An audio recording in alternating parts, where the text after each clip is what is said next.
जय हिंद दोस्तों। हम लोग जो एनसीईआरटी के प्रश्नों की श्रृंखला प्रारंभ किए हैं उस श्रृंखला को हम लोग आगे बढ़ाते हैं और इस श्रृंखला के अंतर्गत हम लोग प्राचीन भारतीय इतिहास यानी एंशियंट हिस्ट्री के इम्पॉर्टेंट टॉपिक मौर्य साम्राज्य, तो मौर्य साम्राज्य से रिलेट सारे क्वेश्चंस इम्पॉर्टेंट प्रश्नों की जो सीरीज है इसको हम लोग देखते हैं। तो आइए हम लोग प्रारंभ करते हैं इस श्रृंखला का। फर्स्ट क्वेश्चन है, पहला प्रश्न है, प्रथम भारतीय साम्राज्य किसने स्थापित किया था? Option A Kanishka, option B Harsha, option C Chandragupta Maurya and option D Samudragupta. इसका सही आंसर होगा सी, चंद्रगुप्त मौर्य के द्वारा स्थापित किया गया था। और एक्सप्लेनेशन भी है, इसको भी हम लोग देख लेते हैं और नॉलेजेबल है इसलिए कह रहा है चंद्रगुप्त मौर्य भारत का प्रथम ऐतिहासिक सम्राट था। चंद्रगुप्त मौर्य का जन्म 340 ईसा पूर्व में पाटलिपुत्र बिहार में हुआ था। चंद्रगुप्त मौर्य ने लगभग 322 ईसा पूर्व में अपने गुरु विष्णुगुप्त अथवा चाणक्य अथवा कौटिल्य, यानी कौटिल्य का 3 नाम है, चाणक्य है, विष्णुगुप्त भी है और कौटिल्य। ओके, कौटिल्य की सहायता से मगध साम्राज्य के अंतिम शासक घनानंद, अंतिम मौर्य की सहायता से मगध साम्राज्य के अंतिम शासक घनानंद, तो यह नंद वंश के शासक थे, ध्यान रखना है, घनानंद जो है नंद वंश के शासक थे। घनानंद को पराजित कर मौर्य साम्राज्य की स्थापना की, इसकी राजधानी पाटलिपुत्र बनाई। ओके, इसने मगध पर 24 वर्ष तक शासन किया और भारत को सर्वप्रथम राजनीतिक रूप से एकीकृत किया। बौद्ध एवं जैन ग्रंथों में उसे मौर्य क्षत्रिय कहा गया है। ओके, तो बौद्ध एवं जैन ग्रंथों में या बौद्ध और जैन ग्रंथ इसे क्षत्रिय मानते हैं, मौर्य क्षत्रिय। तो बहुत इंपॉर्टेंट है कि पहला जो केंद्रीकृत और विस्तृत साम्राज्य की स्थापना थी वह चंद्रगुप्त मौर्य के द्वारा किया गया और किसके सहयोग से? कौटिल्य के सहयोग से अथवा चाणक्य के सहयोग से अथवा विष्णुगुप्त के सहयोग से। तो इतने नाम थे और मौर्य साम्राज्य की स्थापना नंद वंश के अंतिम शासक घनानंद को पराजित करके किया। Okay,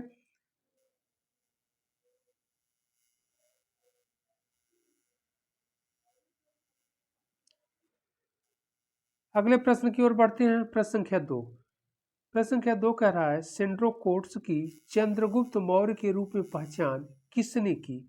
option A William Jones, option B V Smith, पूरा नाम वी ए स्मिथ है, R K Mukherjee and D R Bhandarkar. Okay, इसका सही आंसर होगा ए विलियम जोन्स। बहुत इंपॉर्टेंट क्वेश्चन है, बार बार पूछा जाता है। एक्सप्लेनेशन को भी देख लेते हैं हम लोग। सर्वप्रथम सर विलियम जोन्स ने सेंड्रोकोट्स की पहचान चंद्रगुप्त मौर्य के रूप में की थी। ग्रीक और लैटिन लेखों में चंद्रगुप्त को क्रमशः सेंड्रोकोट्स और एंड्रोकोट्स के नाम से जाना जाता है, यह भी आपसे एग्जाम में पूछा जाता है। जबकि रुद्रदामन के जूनागढ़ अभिलेख में चंद्रगुप्त के नाम से संबोधित किया गया, यानी चंद्रगुप्त का नाम उस पर अंकित है। तो शक शासक रुद्रदामन के जूनागढ़ अभिलेख पर। ओके, तो यह बहुत इंपॉर्टेंट है। विलियम जोन्स ने सेंड्रोकोट्स की पहचान चंद्रगुप्त मौर्य से की। ग्रीक और लैटिन लेखों में चंद्रगुप्त को सेंड्रोकोट्स और एंड्रोकोट्स कहा गया है। आगे बढ़ते हम लोग। अगला प्रश्न है प्रश्न संख्या 3। क्वेश्चन नंबर 3, चंद्रगुप्त मौर्य के पश्चात सिंहासन पर कौन बैठा था?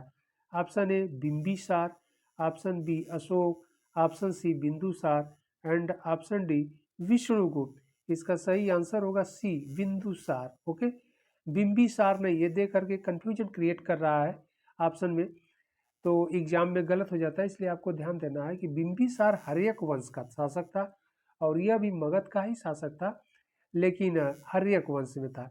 जबकि चंद्रगुप्त मौर्य का जो पुत्र था बिंदुसार था और चंद्रगुप्त मौर्य के पश्चात यह गद्दी पर बैठा। एक्सप्लेन को भी हम लोग देख लेते हैं। चंद्रगुप्त मौर्य ने जैन मुनि भद्रबाहु से जैन धर्म की दीक्षा ली। यह भी इंपॉर्टेंट है कि चंद्रगुप्त मौर्य के गुरु कौन थे? भद्रबाहु। एक तो कौटिल्य थे ही, लेकिन जब गद्दी पर बैठा जैन धर्म अडॉप्ट किया, तो जैन मुनि भद्रबाहु से जैन धर्म की दीक्षा ली। ओके। और श्रवण बेलगोला मैसूर चले गए, जहाँ 298 ईसा पूर्व में उपवास पद्धति द्वारा शरीर त्याग दिया। इसे जैन धर्म में संलेखना या संथारा कहा जाता है। ये बहुत इंपॉर्टेंट है कि चंद्रगुप्त मौर्य संलेखना विधि के द्वारा यानी जैन धर्म अपना लिया या जैन धर्मावलंबी हो गया, किसके प्रभाव में आकर के, भद्रबाहु के प्रभाव में आकर के, और राजपाट छोड़ करके श्रवण बेलगोला यानी मैसूर वर्तमान में कर्नाटक राज्य में स्थित है, वहाँ चले गए। और वहाँ पर जाकर श्रवण बेलगोला की पहाड़ी पर संलेखना यानी संथारा विधि के द्वारा प्राण त्याग दिए, यानी चंद्रगुप्त मौर्य की मृत्यु हो गई। उसके पश्चात उनका पुत्र बिंदुसार 298 से 273 ईसा पूर्व तक सम्राट रहा। यूनानियों ने बिंदुसार को अमित्र केटस, अमित्रघात, शत्रु का विनाशक कहा है। ओके, तो यह इंपॉर्टेंट है। संलेखना विधि आपसे एग्जाम में बार बार पूछा जाता है।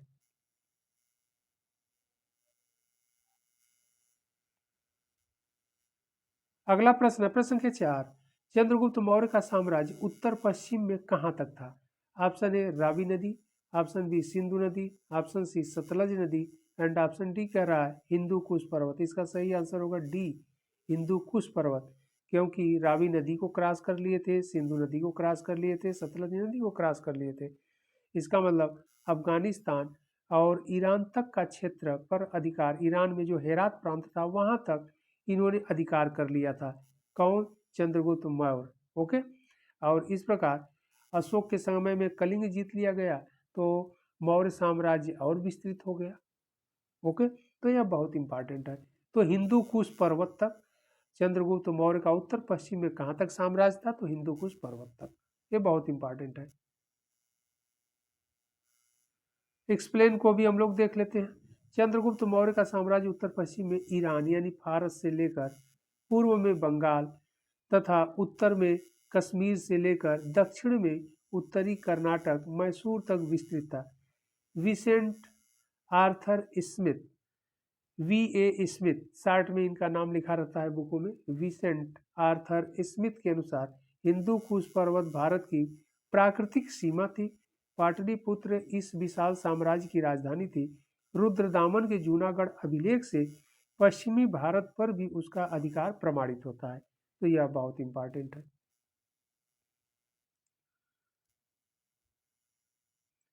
अगला प्रश्न है प्रश्न संख्या 5, कह रहा है सेलुकस निकेटर, जिसे अलेक्जेंडर यानी सिकंदर द्वारा सिंध एवं अफगानिस्तान का प्रशासक नियुक्त किया गया था, को किस भारतीय राजा ने पराजित किया? यहाँ पर ध्यान रखना है, जो सिकंदर महान था यूनान का शासक, उसका नाम अलेक्जेंडर भी था। ओके, और हम लोग सिकंदर सिकंदर के ही नाम से पढ़ते हैं, तो हमेशा ध्यान रखिएगा कि अलेक्जेंडर उसी का नाम था। सिकंदर द्वारा, प्रश्न को एक बार फिर हम लोग पढ़ लेते हैं। सेलुकस निकेटर, जिसे अलेक्जेंडर द्वारा सिंध एवं अफगानिस्तान का प्रशासक नियुक्त किया गया था, को किस भारतीय राजा ने पराजित किया?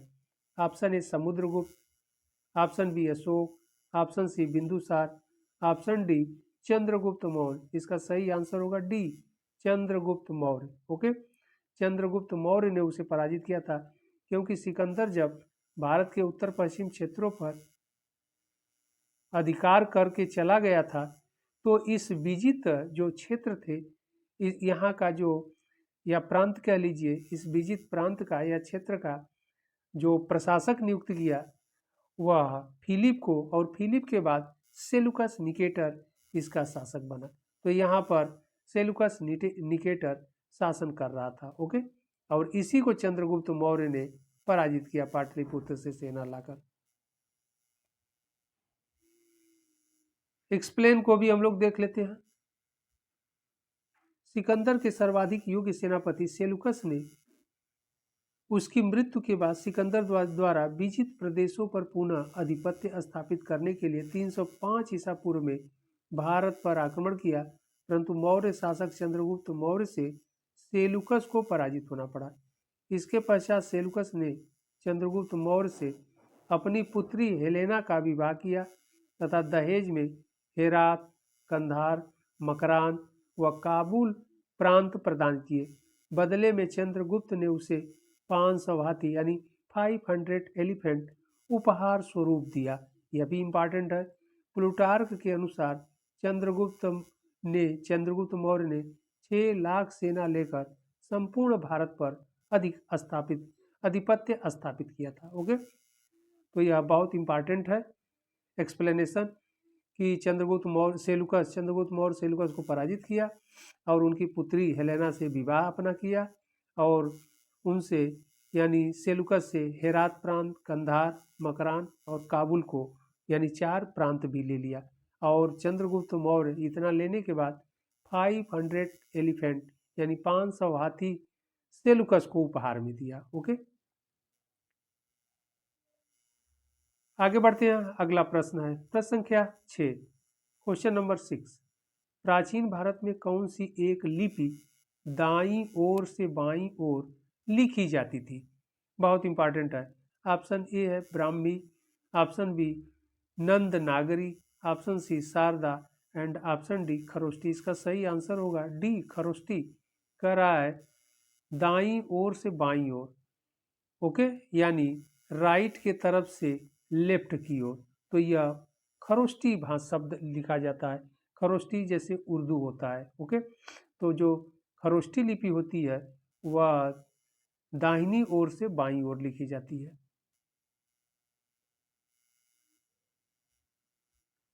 इसके एक्सप्लेन को भी हम लोग देख लेते हैं। प्राचीन भारत में खरोष्टी लिपि दाईं से बाईं की ओर लिखी जाती थी। यह मुख्यतः उत्तर पश्चिम भारत की लिपि थी।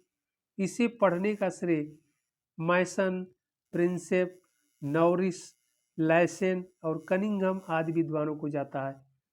शाहबाजगढ़ी और मानसेहरा के बृहत्तम अभिलेख खरोष्टी लिपि में है, जबकि ब्राह्मी लिपि बाईं से दाईं ओर लिखी जाती थी। ओके, ब्राह्मी जो लिपि थी, जो भारतीय क्षेत्रों में प्रचलन थी, वह बाईं से दाईं ओर लिखी जाती थी, यानी लेफ्ट टू राइट की ओर। ओके, अगला प्रश्न है प्रश्न संख्या 7, क्वेश्चन नंबर 7। चंद्रगुप्त मौर्य के दरबार में भेजा गया यूनानी राजदूत कौन था? Option A Kautilya, option B Seleucus Nicator and option C Megasthenes and option D Justin. Okay, इसका सही आंसर होगा सी। चंद्रगुप्त मौर्य के दरबार में भेजा गया यूनानी राजदूत कौन था? मेगास्थनीज था और सेलुकस के द्वारा भेजा गया था। यह सेलुकस का राजदूत था और चंद्रगुप्त मौर्य के दरबार में पाटलिपुत्र भेजा गया था। ओके, संधि के बाद। आगे एक्सप्लेन को भी हम लोग देख लेते हैं। चंद्रगुप्त मौर्य के दरबार में यूनानी शासक सेलुकस निकेटर ने मेगास्थनीज नामक राजदूत भेजा।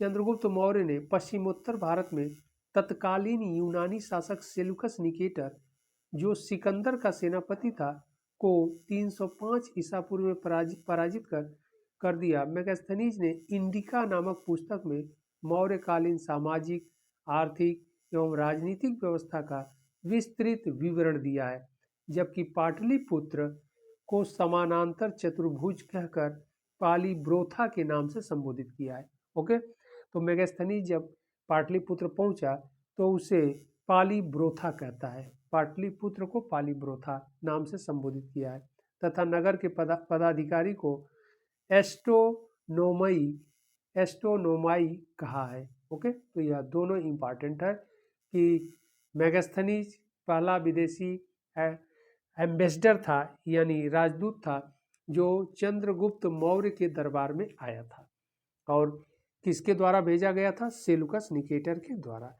और उसने पाटलिपुत्र में रहकर भारतीय राजनीतिक व्यवस्था, सामाजिक और आर्थिक व्यवस्था का विस्तृत विवरण दिया है और पाटलिपुत्र को पालीब्रोथा कहा है।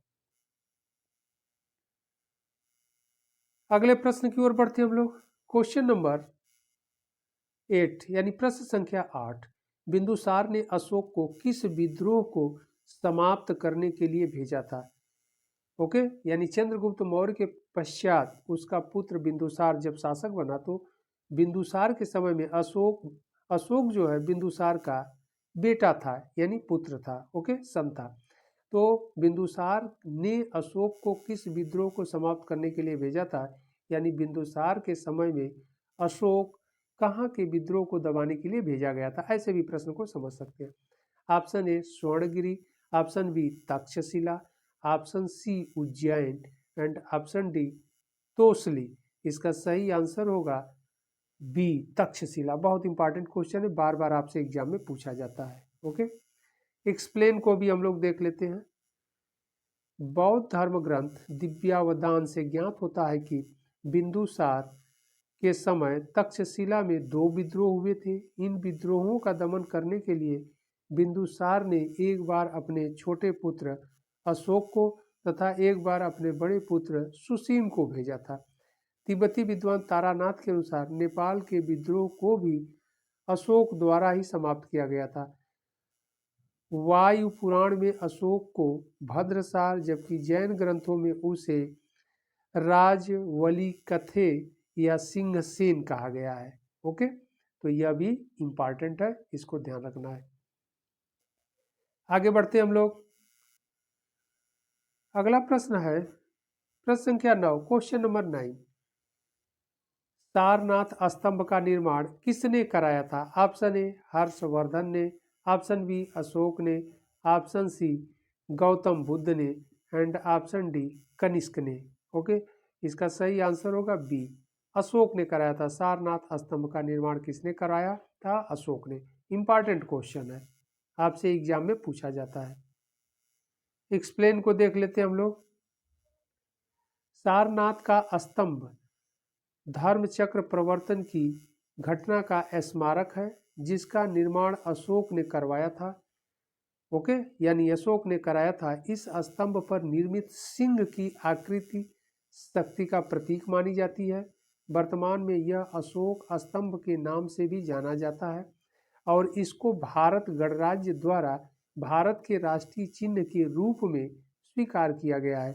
मौर्य युगीन सभी स्तंभ बलुआ पत्थरों से निर्मित है। अशोक पहला भारतीय शासक हुआ जिसने अपने अभिलेखों की सहायता से प्रजा को संबोधित किया था। ओके, तो अशोक पहला शासक था जिसने इंस्क्रिप्शन यानी अभिलेखों की सहायता से प्रजा को संबोधित किया, चाहे कल्याणकारी कार्य किया, प्रशासन के, विदेशी राज्यों के साथ संबंधों का या विदेशी राज्यों का उल्लेख, सब कुछ जानकारी उसने अपने अभिलेखों के माध्यम से दिया। ओके,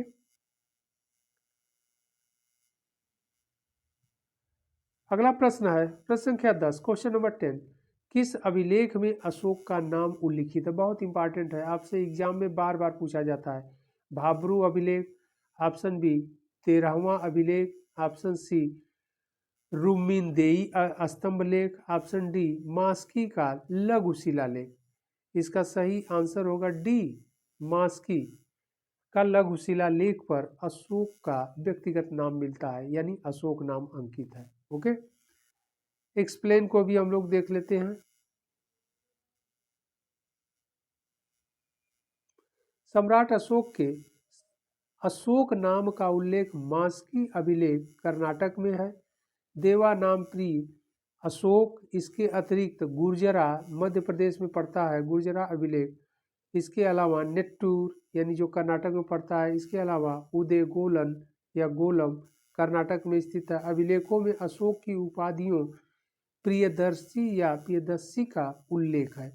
जूनागढ़ अभिलेख में अशोक मौर्य का नाम उल्लिखित है। जूनागढ़ अभिलेख में अशोक मौर्य नाम अंकित है या उल्लिखित है। ओके, अशोक के अभिलेखों को 3 वर्गों में विभाजित किया जा सकता है। शिलालेख किया जा सकता है, नहीं किया गया है, अध्ययन की सुविधा को ध्यान में रखते हुए। शिलालेख, स्तंभ लेख और गुहालेख। ओके, अशोक के प्रधान शिलालेखों में 13वां शिलालेख कलिंग विजय सबसे बड़ा शिलालेख है, जबकि रुमिनदेई सबसे छोटा अभिलेख है। यह भी आपसे कभी भी पूछा जा सकता है कि सबसे बड़ा और सबसे छोटा कौन है, तो सबसे बड़ा जो है 13वां शिलालेख है और सबसे छोटा रुमिनदेई ओके अभिलेख है, यानी इंस्क्रिप्शन है। यह भी इंपॉर्टेंट है। आगे बढ़ते हैं प्रश्न संख्या 11। मौर्य मंत्रिपरिषद में कौन राजस्व एकत्रीकरण करने से संबंधित था? ऑप्शन ए समाहर्ता, ऑप्शन बी व्यावहारिक, ऑप्शन सी अंतपाल एंड ऑप्शन डी प्रदेष्टा। इसका सही आंसर होगा ए समाहर्ता।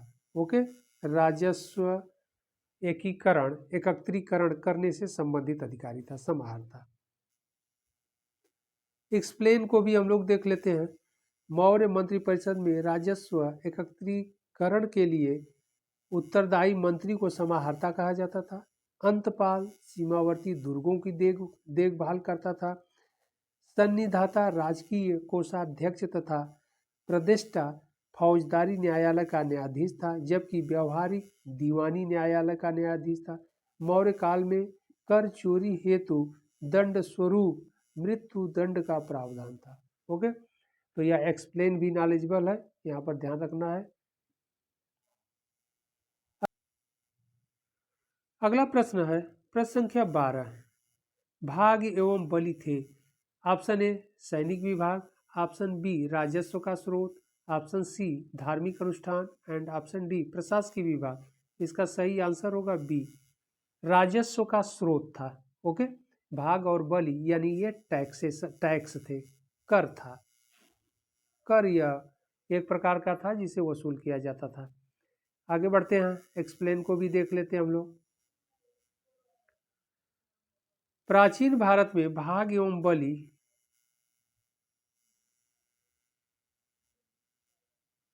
प्राचीन भारत में भाग एवं बलि राजस्व के स्रोत थे। कौटिल्य के अर्थशास्त्र के अनुसार भूमि का स्वामी राजा हुआ करता था। वह भूमि से उत्पन्न उत्पादन के एक भाग का अधिकारी था। इसी कर को भाग कहते थे और इसी प्रकार बलि भी राजस्व का स्रोत था।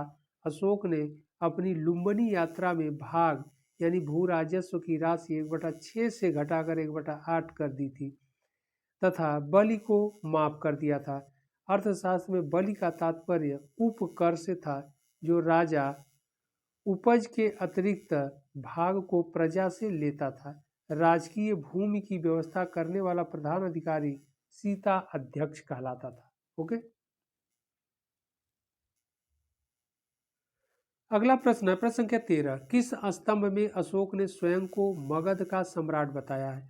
ऑप्शन ए मास्की का लघु स्तंभ, ऑप्शन बी रूमीन देही स्तंभ, ऑप्शन सी रानी का स्तंभ एंड ऑप्शन डी भाब्रू स्तंभ। इसका सही आंसर होगा डी, भाब्रू स्तंभ।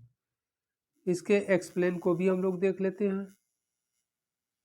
भाब्रू कहाँ पड़ता है? बैराट राजस्थान में। स्तंभ लेख में अशोक ने स्वयं को मगध का सम्राट बताया है। यह अभिलेख अशोक को बौद्ध धर्मावलंबी प्रमाणित करता है। प्रमाणित करता है तात्पर्य यह है कि अशोक बौद्ध धर्म अपना लिया। ओके, भाब्रू अभिलेख में अशोक ने स्वयं को मगधाधिराज यानी मगध का राजा कहा है। अशोक ने भाब्रू अभिलेख में बुद्ध धम्म तथा संघ के प्रति आस्था व्यक्त की है। यह भी इंपॉर्टेंट है। बुद्ध धम्म संघ से तात्पर्य बौद्ध धर्म के त्रिरत्न। यह आपसे एग्जाम में पूछा जाता है कि बौद्ध धर्म के जो त्रिरत्न है बुद्ध संघ धम्म, यह अशोक के किस अभिलेख पर है? तो खुदा है, तो भाब्रू पर खुदा है। ये बहुत इंपॉर्टेंट है, ध्यान रखिएगा, आप लोग एग्जाम में पूछा जाता है।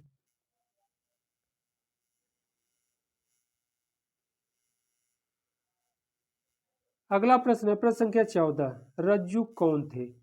ऑप्शन ए चोल राज्य में व्यापारी, ऑप्शन बी मौर्य शासन में अधिकारी, ऑप्शन सी गुप्त साम्राज्य में सामंत वर्ग, ऑप्शन डी शक सेना में अधिकारी। इसका सही आंसर होगा बी, मौर्य शासन में अधिकारी, क्योंकि चोल राज्य में व्यापारी नहीं रज्जुक थे।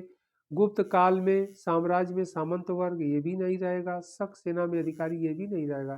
तो मौर्य शासन में अधिकारी थे रज्जुक, जो खेतों की पैमाइश करते थे या माप करते थे। एक्सप्लेन को भी हम लोग देख लेते हैं। अशोक के तीसरे अभिलेख में रज्जुक नामक अधिकारी का उल्लेख मिलता है। रज्जुकों की स्थिति आधुनिक जिलाधिकारी जैसी थी, जिसे राजस्व तथा न्याय दोनों का अधिकार प्राप्त था। ओके, यानी भूमि की माप इत्यादि भी यही इसी के देखरेख में होता था।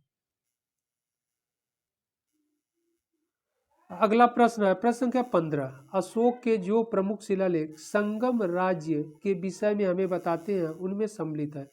ऑप्शन ए कह रहा है फर्स्ट और प्रथम और 10वां शिलालेख। ऑप्शन बी कह रहा है प्रथम और 11वां शिलालेख। ऑप्शन सी कह रहा है द्वितीय और 13वां शिलालेख। ऑप्शन डी कह रहा है द्वितीय और 14वां शिलालेख। तो इसमें सही होगा सी, दूसरे और 13वें शिलालेख में, यानी दूसरे और 13वें शिलालेख में संगम राज से तात्पर्य है दक्षिण भारत में जो संगम थे, यानी चोल हो गया, पांड्य हो गया, चेर हो गया, सारीपुत्र अथवा केरलपुत्र, तो इन सभी के नाम का उल्लेख दूसरे और 13वें शिलालेख में है। ओके, ये बहुत इंपॉर्टेंट क्वेश्चन है, बार बार एग्जाम में पूछा जाता है। इसके एक्सप्लेन को भी हम लोग देख लेते हैं। एक्सप्लेन क्या कह रहा है, अशोक के द्वितीय शिलालेख में समाज कल्याण, मनुष्य, पशु, चिकित्सा व 13वें शिलालेख में कलिंग युद्ध के वर्णन के साथ ही दोनों शिलालेखों से पड़ोसी राज्यों की जानकारी प्राप्त होती है, जिसमें संगम राज्यों चोल, पांड्य, सतीपुत्र एवं केरलपुत्र प्रमुख हैं। ओके, 9वां शिलालेख धम्म समारोह की चर्चा तथा 11वां शिलालेख धम्म नीति की व्याख्या से संबंधित है। तो हम लोगों ने ये देख लिया कि संगम काल के जो राज्य थे चोल, पांड्य और सतीपुत्र एवं केरलपुत्र का उल्लेख दूसरे और 13वें शिलालेख में मिलता है। बहुत इंपॉर्टेंट है, बार बार पूछा जाता है। अगला प्रश्न है प्रश्न संख्या 16। कौटिल्य का अर्थशास्त्र किससे संबंधित है? ऑप्शन ए आर्थिक जीवन से, ऑप्शन बी राजनीतिक जीवन से, ऑप्शन सी धार्मिक जीवन से एंड ऑप्शन डी सामाजिक जीवन से। इसका सही आंसर होगा बी, राजनीतिक जीवन से। बहुत इंपॉर्टेंट है, कौटिल्य के द्वारा लिखा गया जो बुक है उस अर्थशास्त्र जिसका नाम है अर्थशास्त्र, ओके, उसमें राजनीतिक जीवन के बारे में उल्लेख किया गया है। एक्सप्लेन को भी हम लोग देख लेते हैं, नॉलेजेबल है। कौटिल्य का अर्थशास्त्र राजनीति शास्त्र का एक ग्रंथ है। इसमें मुख्यतः राजनीतिक सिद्धांतों का वर्णन है। इसमें चक्रवर्ती सम्राट, राजा के कर्तव्य, विस्तृत कर प्रणाली तथा सामाजिक स्थिति पर प्रकाश डाला गया है। कौटिल्य का राजत्व सिद्धांत यूरोपीय दार्शनिक मैकियावली के राजत्व सिद्धांत से अधिकांश रूपों में समानता रखता है। ओके, इस आधार पर उसे भारत का मैकियावेली कहा जाता है।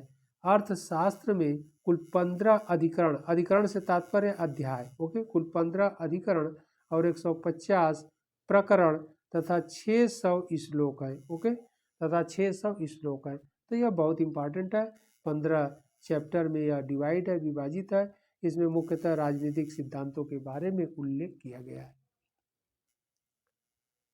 अगले प्रश्न की ओर बढ़ते हम लोग। प्रश्न संख्या 17। कलिंग युद्ध किस वर्ष हुआ? बहुत इंपॉर्टेंट है। ऑप्शन ए 260 ईसा पूर्व यानी बीसी, ओके। ऑप्शन बी करा 261 ईसा पूर्व, इसका सही आंसर बी होगा 261 ईसा पूर्व। ऑप्शन सी करा 126 ईसा पूर्व। ऑप्शन डी करा 232 ईसा पूर्व, इसका सही आंसर होगा बी, कलिंग युद्ध हुआ था 261 ईसा पूर्व में।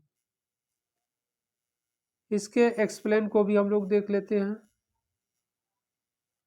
अशोक के 13वें शिलालेख से ज्ञात होता है कि अशोक ने अपने राज्याभिषेक के 8वें वर्ष यानी 261 ईसा पूर्व में कलिंग यानी वर्तमान उड़ीसा में जो पड़ता है पर आक्रमण किया और कलिंग की राजधानी तोसली, यह भी एग्जाम में पूछा जाता है कि कलिंग की राजधानी क्या थी? तोसली थी, पर अधिकार कर लिया। इस युद्ध में हुए भयंकर नरसंहार से अशोक ने युद्ध नीति को त्याग कर धम्म नीति को अपनाया। ओके, तो कलिंग युद्ध का जो उल्लेख है वह 13वें शिलालेख में, यह भी एग्जाम में पूछा जाता है, और 8वें वर्ष यानी 261 ईसा पूर्व में। ओके, अगला प्रश्न है प्रश्न संख्या 18। वह संत जिसने अशोक को बौद्ध धर्म के प्रति आकर्षित किया। Option A Vishnugupta, option B Upagupta, option C Brahmagupta and option D Brihadratha. इसका सही आंसर होगा बी, उपगुप्त के द्वारा दीक्षित किए गए या बौद्ध धर्म के प्रति आकर्षित किया गया। या आप यह भी कह सकते हैं कि बौद्ध धर्म से संबंधित नियम, सिद्धांतों इत्यादि से परिचित अशोक को कराया। ओके, एक्सप्लेन भी हम लोग देख लेते हैं। अशोक को बौद्ध भिक्षु उपगुप्त ने बौद्ध धर्म में दीक्षित किया था। इन्हें अलक्षणक बुद्ध भी कहा गया है। ओके, अलक्षणक बुद्ध भी कहा जाता है। कलिंग युद्ध के बाद अशोक ने युद्ध नीति का त्याग करके धर्म या धम्म नीति को स्वीकार किया तथा बौद्ध धर्म को ग्रहण किया। तो यह इंपॉर्टेंट है। अगला प्रश्न है प्रश्न संख्या 19। सम्राट अशोक की वह पत्नी कौन थी जिसने उसको प्रभावित किया था? Option A Chandalika, option B Charulata, option C Gautami and option D Karuvaki. इसका सही आंसर होगा डी, कारुवाकी थी। एक्सप्लेन को भी हम लोग देख लेते हैं। सम्राट अशोक अपनी पत्नी, अपनी रानी कारुवाकी यानी चरवाकी से अत्यधिक प्रभावित था। यह अशोक की दूसरी पत्नी तथा राजकुमार तीवर की माता थी। मतलब जो तीवर पुत्र अशोक के थे वह उनकी माता कौन थी? कारुवाकी थी। यह एक मछुआरे की पुत्री थी। अशोक द्वारा उत्कीर्ण कराए गए अभिलेखों में उसकी एक ही रानी कारुवाकी का उल्लेख मिलता है। तो अशोक के जो अभिलेख हैं उसमें उसके एक ही पत्नी कारुवाकी के नाम का उल्लेख मिलता है, अन्य पत्नियों के नाम का उल्लेख नहीं मिलता। यह भी इंपॉर्टेंट है। अगला प्रश्न है प्रश्न संख्या 20। अशोक ने संपूर्ण भारत में बौद्ध धर्म का प्रचार किस माध्यम से किया? ऑप्शन ए त्रिरत्नों को शिक्षा देकर, ऑप्शन बी धम्म महामात्रों को भेजकर, ऑप्शन सी युद्ध करके एंड ऑप्शन डी बौद्ध भिक्षु बनकर। तो इसका सही आंसर होगा बी, धम्म महामात्रों को भेजकर। ओके, तो यह बहुत इंपॉर्टेंट है। बौद्ध भिक्षु बनकर नहीं, युद्ध करके नहीं, क्योंकि अब युद्ध नीति का परित्याग कर दिया और धम्म नीति को अडॉप्ट कर लिया था। त्रिरत्नों को शिक्षा देकर, ऐसी बातें नहीं है। त्रिरत्नों की शिक्षा भी उसने नहीं दिया था। एक्सप्लेन को हम लोग देख लेते हैं। एक्सप्लेन क्या कर रहा है? अशोक ने अपने राज्याभिषेक के 14वें वर्ष में धम्म महामात्रों की नियुक्ति की, जिसका मुख्य कार्य जनता में धम्म का प्रचार करना तथा कल्याणकारी कार्य करना आदि था। अशोक ने नैतिक उत्थान के लिए जिन नियमों की संहिता प्रस्तुत की उसे उसके अभिलेखों में धम्म कहा गया है। अशोक का धम्म राहुलोवाद सूत्र से प्रेरित है। ओके, तो यह इंपॉर्टेंट है। अगला प्रश्न प्रश्न संख्या 21 यानी क्वेश्चन नंबर 21 कह रहा है मगध साम्राज्य की राजधानी पाटलिपुत्र के बारे में निम्नलिखित में से कौन सा कथन सत्य है? सत्य कथन को हमें निकालना है। तो ए ऑप्शन ए कह रहा है पाटलिपुत्र पूर्व में गंगा नदी से एवं उत्तर में चंपा नदी से घिरा हुआ था। ऑप्शन बी कह रहा है पाटलिपुत्र उत्तर में गंगा नदी से एवं पश्चिम में सोन नदी से घिरा हुआ था। ऑप्शन सी कह रहा है पाटलिपुत्र दक्षिण में विंध्य पर्वत से एवं पूर्व में गंगा नदी से। यह तो पूरी तरह गलत हो जाएगा। पाटलिपुत्र दक्षिण में विंध्य पर्वतमाला से, तो ये गलत है। विंध्य पर्वतमाला बिहार मगध तक नहीं गई है। ओके, डी कह रहा है पाटलिपुत्र दक्षिण में विंध्य पर्वत से एवं पश्चिम में चंपा नदी से घिरा हुआ, तो ये भी गलत है। ओके, आगे अगर देखा जाए ऑप्शन ए जो है पाटलिपुत्र पूर्व में गंगा नदी से, तो ये भी गलत है। एवं उत्तर में चंपा नदी से, तो ये भी गलत है। ऑप्शन बी कह रहा है पाटलिपुत्र उत्तर में, अब यहाँ देखिए उत्तर में कह रहा है तो ये सही है। उत्तर में गंगा नदी से एवं पश्चिम में सोन नदी से घिरा हुआ था, तो यह सही है। इसका सही आंसर होगा बी। एक्सप्लेन को भी हम लोग देख लेते हैं। एक्सप्लेन क्या कह रहा है? गंगा के दक्षिण में इन नदियों के आसपास का क्षेत्र प्राचीन काल में मगध यानी वर्तमान बिहार नाम से जाना जाता था। 5वीं शताब्दी में ईसा पूर्व में मगध की राजधानी को राजगृह से पाटलिपुत्र स्थानांतरित कर दिया गया। गंगा, गंडक और सोन के संगम पर स्थित होने के कारण पाटलिपुत्र एक जल दुर्ग यानी जल से घिरा हुआ किला के रूप में था और शत्रुओं के लिए इस पर विजय प्राप्त करना आसान नहीं था। तो यह बहुत इंपॉर्टेंट है कि गंगा, गंडक और सोन के संगम पर स्थित था। ओके, अगला प्रश्न है प्रश्न संख्या 22, क्वेश्चन नंबर 22। बिंदुसार के शासनकाल में अशोक ने अवंती महाजनपद जीतकर मौर्य साम्राज्य में मिला लिया था। इसका उल्लेख किस ग्रंथ में मिलता है? ऑप्शन ए कह रहा है बुद्ध घोष की सामंत पसादिका में। ऑप्शन बी कह रहा है कौटिल्य का अर्थशास्त्र। ऑप्शन सी है पाणिनि की अष्टाध्यायी। ऑप्शन डी है पतंजलि के महाभाष्य। इसका सही आंसर होगा ये बुद्ध घोष की सामंत पसादिका में इसका उल्लेख मिलता है। ओके, एक्सप्लेन को भी हम लोग देख लेते हैं। एक्सप्लेन क्या किया है, नॉलेजेबल है। कह रहा है बुद्ध घोष के सामंत पसादिका में कहा गया है कि बिंदुसार के शासन के दौरान अशोक ने अवंती महाजनपद जीता और इसे मौर्य साम्राज्य में विलय कर लिया। प्राचीन भारत का राज्य अवंती वर्तमान मध्य प्रदेश राज्य के क्षेत्र में है। यह क्षेत्र एक समय के लिए मालवा के ऐतिहासिक प्रांत का हिस्सा था। लगभग 600 ईसा पूर्व अवंती की राजधानी महिष्मती शायद नर्मदा नदी पर स्थित आधुनिक गोदरपुरा थी, लेकिन इसे जल्द ही उज्जैनी यानी वर्तमान उज्जैन के पास स्थानांतरित कर दिया गया। ओके, तो यह एक्सप्लेनेशन भी इम्पॉर्टेंट है।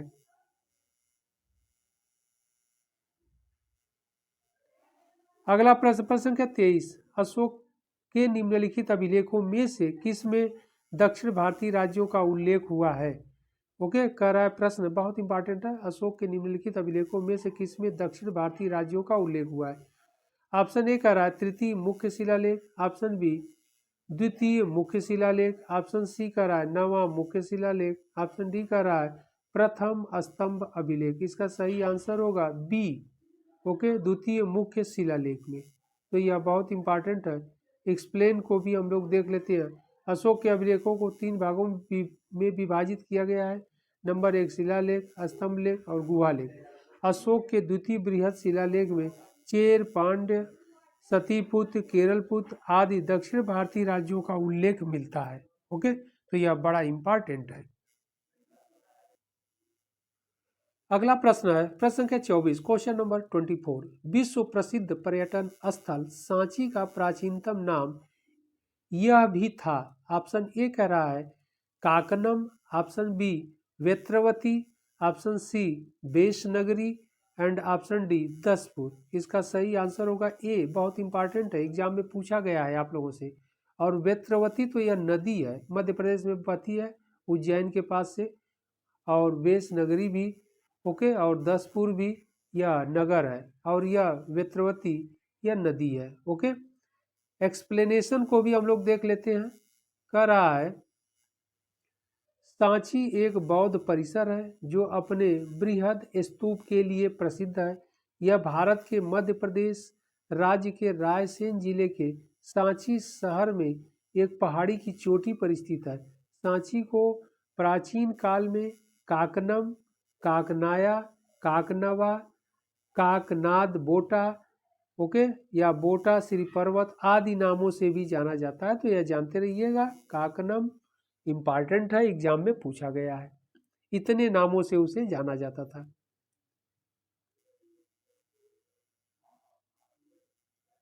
अगला प्रश्न है प्रश्न संख्या 25, क्वेश्चन नंबर 25। अपने शिलालेख में अशोक सामान्यतः किस नाम से जाने जाते हैं? Option A Chakravarti. Option B Priyadarshi. Option C Dharmadeva and option D Dharmakirti. इसका सही आंसर होगा बी, प्रियदर्शी राजा कहा गया है। ओके, तो यह इंपॉर्टेंट है। एक्सप्लेन को भी हम लोग देख लेते हैं। अशोक ने मगध पर 273 ईसा पूर्व से 232 ईसा पूर्व तक शासन किया। अशोक के कुल 33 शिलालेख प्राप्त हुए हैं जो सम्राट अशोक ने अपने शासन काल में प्रियदर्शी सम्राट अशोक द्वारा अपने शिलालेखों में प्रयोग की गई उपाधि थी। प्रियदर्शी का अर्थ कि वह जो दूसरों को प्रेम से देखता है। यह सामान्यतः देवा नाम प्रिय के साथ संयोजन में उपयोग किया जाता है जिसका अर्थ देवताओं का प्रिय होता है। ओके, आगे बढ़ते हैं, प्रश्न संख्या 26। क्वेश्चन नंबर 26 क्या कह रहा है, किस अभिलेख में कलिंग विजय का वर्णन है। ऊपर हम लोग देख लिए हैं, लेकिन फिर हम लोग देख लेते हैं। ऑप्शन ए मास्की अभिलेख, ऑप्शन बी रुद्रदामन का अभिलेख, ऑप्शन सी जूनागढ़ अभिलेख, ऑप्शन डी हाथी गुम्फा अभिलेख। कह रहा है किस अभिलेख में कलिंग विजय का वर्णन है, तो इसका सही आंसर होगा डी हाथी गुम्फा अभिलेख में। ओके, यहाँ पर एक्सप्लेन भी हम लोग देख लेते हैं। अशोक ने अपने राज्याभिषेक के 8 वर्ष बाद यानी 9वें वर्ष में कलिंग पर विजय प्राप्त की। इसका उल्लेख 13वें शिलालेख में मिलता है। हाथी गुम्फा अभिलेख से पता चलता है कि कलिंग विजय के समय संभवतः वहां का राजा नंदराज था। कलिंग वर्तमान उड़ीसा कलिंग युद्ध 261 ईसा पूर्व में लड़ा गया था। ओके, तो यह इंपॉर्टेंट एक्सप्लेनेशन है।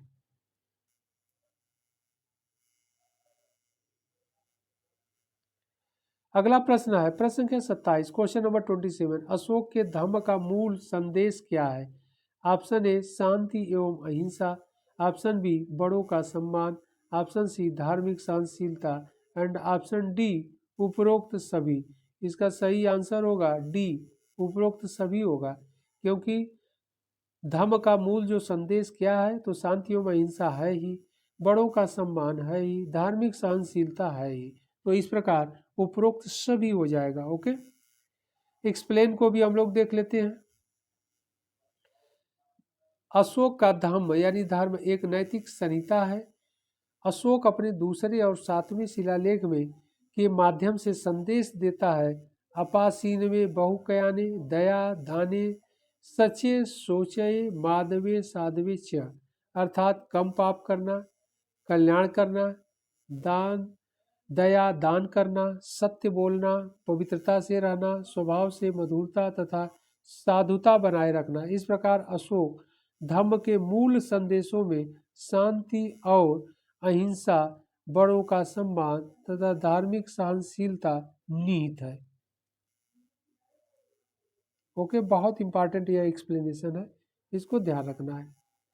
अगला प्रश्न है, प्रश्न संख्या 28, क्वेश्चन नंबर 28। निम्नलिखित में से अशोक का कौन सा शिलालेख धार्मिक संश्लेषण यानी समन्वय के बारे में कहता है। ऑप्शन ए 12वां, ऑप्शन बी द्वितीय शिलालेख, ऑप्शन सी 11वां शिलालेख एंड ऑप्शन डी 13वां शिलालेख। इसका सही आंसर होगा ए 12वां शिलालेख। ओके, प्रश्न को एक बार फिर देख लीजिए, बहुत इंपॉर्टेंट है। निम्नलिखित में से अशोक का कौन सा शिलालेख धार्मिक संश्लेषण यानी समन्वय के बारे में कहता है, तो यह 12वां है।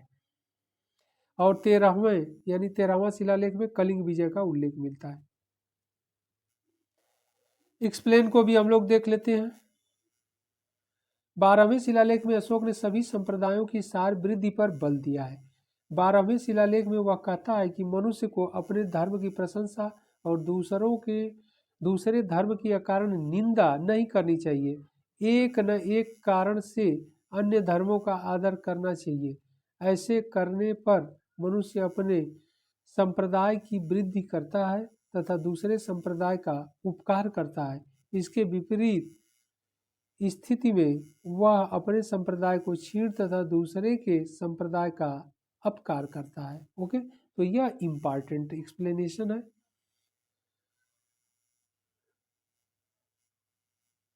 अगला प्रश्न है, प्रश्न संख्या 29, क्वेश्चन नंबर 29। मौर्य काल में भूमि कर जो कि राज्य की आय का मुख्य स्रोत था, किस अधिकारी द्वारा एकत्रित किया जाता था। ऑप्शन ए है एग्रोनोमोई, ऑप्शन बी शुल्काध्यक्ष, ऑप्शन सी सीताध्यक्ष, ऑप्शन डी अक्राध्यक्ष। इसका सही आंसर होगा सी। ओके, सीताध्यक्ष। तो यह बहुत इंपॉर्टेंट है। एक्सप्लेन को भी हम लोग देख लेते हैं। मौर्य काल में सीताध्यक्ष कृषि भूमि का अध्यक्ष था। वही भूमि कर वसूलने का कार्य करता था, जबकि एग्रोनोमई जिले के अधिकारियों को कहा जाता था। शुल्काध्यक्ष विभिन्न प्रकार के व्यवसाय एवं प्रकार पर कर वसूल करता था या वसूलता था, तथा अक्राध्यक्ष या आक्राध्यक्ष खानों का नियंत्रण करता था। ओके, तो आक्राध्यक्ष खानों का नियंत्रण करता था और शुल्काध्यक्ष क्या करता था, विभिन्न प्रकार के व्यवसाय एवं व्यापार पर कर वसूलता था।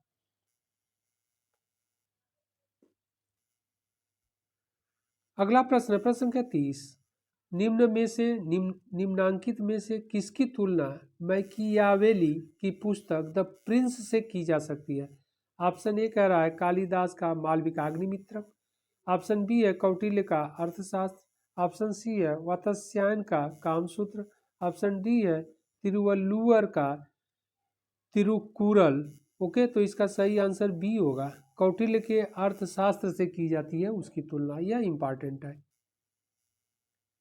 एक्सप्लेन को भी हम लोग देख लेते हैं। अर्थशास्त्र राजनीति शास्त्र का एक अद्वितीय ग्रंथ है, इसकी तुलना मैकियावेली के द प्रिंस से की जाती है, तो यह इंपॉर्टेंट है। ओके,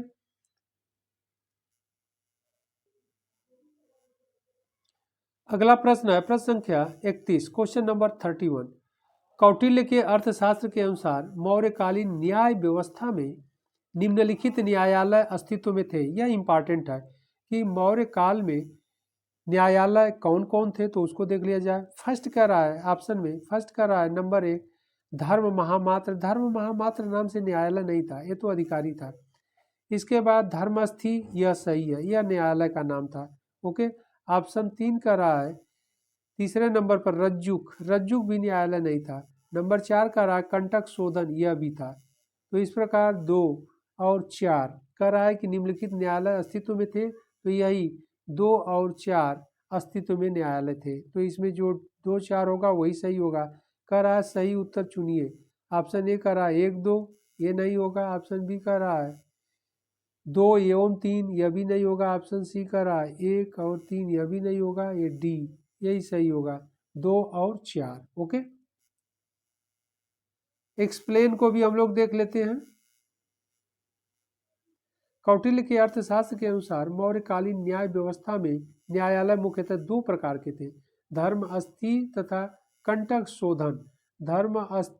धर्मस्थी दीवानी तथा कंटक शोधन फौजदारी न्यायालय था। ओके, तो यह भी ध्यान रखना है कि धर्मस्थी दीवानी न्यायालय था, यानी भूमि से संबंधित मामला देखता था, उसको दीवानी कहते थे। और कंटक शोध फौजदारी न्यायालय था। फौजदारी से तात्पर्य है लड़ाई झगड़ा मारपीट, किसी की हत्या कर देना। ओके, तो यह कंटक शोध के अंतर्गत मामला चलता था। प्रतिष्ठा फौजदारी न्यायालय का न्यायाधीश था तथा व्यावहारिक दीवानी न्यायालय का न्यायाधीश था। तो यह बहुत ही इंपॉर्टेंट है, नॉलेजेबल है, ध्यान रखना है, एग्जाम में पूछा जाता है। अगला प्रश्न प्रश्न संख्या 32, क्वेश्चन नंबर 32। निम्नलिखित में से किस उभारदार मूर्ति शिल्प यानी रिलीफ स्कल्पचर शिलालेख में अशोक के प्रस्तर रूप चित्र के साथ रायो अशोक यानी राजा अशोक उल्लिखित है। ऑप्शन ए है Kanganahalli, option B Sanchi, option C Shahbazgarhi, option D Sohgaura. इसका सही आंसर होगा ए कंगनहल्ली। ओके, तो कंगनहल्ली शिलालेख में अशोक के प्रस्तर रूप चित्र के साथ रायो अशोक राजा अशोक उल्लिखित है, बहुत इंपॉर्टेंट है यह। एक्सप्लेन को भी हम लोग देख लेते हैं। एक्सप्लेन कह रहा है कर्नाटक के कलबुर्गी जिले में भीमा नदी के किनारे कंगनहल्ली में बौद्ध स्तूप है। यहाँ सम्राट का रानी के साथ प्रस्तर पर रूप चित्र उत्कीर्ण किया गया है। ओके, यानी रानी के साथ प्रस्तर पर यानी पत्थर पर रूप चित्र उत्कीर्ण किया गया है, जिसके नीचे रायो अशोक राजा अशोक लिखा गया है। तो यह इंपॉर्टेंट है। ओके, अगले प्रश्न की ओर बढ़ते हम लोग। अगला प्रश्न है प्रश्न संख्या 33, क्वेश्चन नंबर 33 यानी क्वेश्चन नंबर 33। मौर्य काल में सीता से तात्पर्य है, सीता क्या था, एक देवी, देवी नहीं थी। ऑप्शन बी कह रहा एक धार्मिक संप्रदाय, एक धार्मिक संप्रदाय भी नहीं था, यह भी नहीं होगा। ऑप्शन सी कह रहा राजकीय भूमि से प्राप्त आय, यही सही होगा, सीता राजकीय भूमि से प्राप्त आय थी। ओके, तो यह बहुत इंपॉर्टेंट है। ऑप्शन डी कह रहा है ऊसर भूमि भी नहीं होगी। तो सीता बहुत इंपॉर्टेंट है, टर्मोलॉजी एग्जाम में बार बार पूछा जाता है, इसको आप लोग अवश्य देखिएगा अच्छे से। आगे एक्सप्लेनेशन कर रहा है, मौर्य काल में राजकीय भूमि की व्यवस्था सीता अध्यक्ष द्वारा होती थी। इससे प्राप्त होने वाली आय को सीता कहा जाता था। ओके, तो यह बहुत इंपॉर्टेंट थे और यह सारे इंपॉर्टेंट क्वेश्चन मौर्य साम्राज्य से थे या मौर्य काल से थे। फिर हम लोग इसी तरह इम्पॉर्टेंट एनसीईआरटी के प्रश्नों की श्रृंखला के साथ मिलते हैं अगले सेशन में। और आप लोग चैनल को सब्सक्राइब अवश्य कर लीजिएगा, जिससे वीडियो का नोटिफिकेशन आप लोगों को तत्काल मिल जाए। ओके, फिर मिलते हैं अगले सेशन में।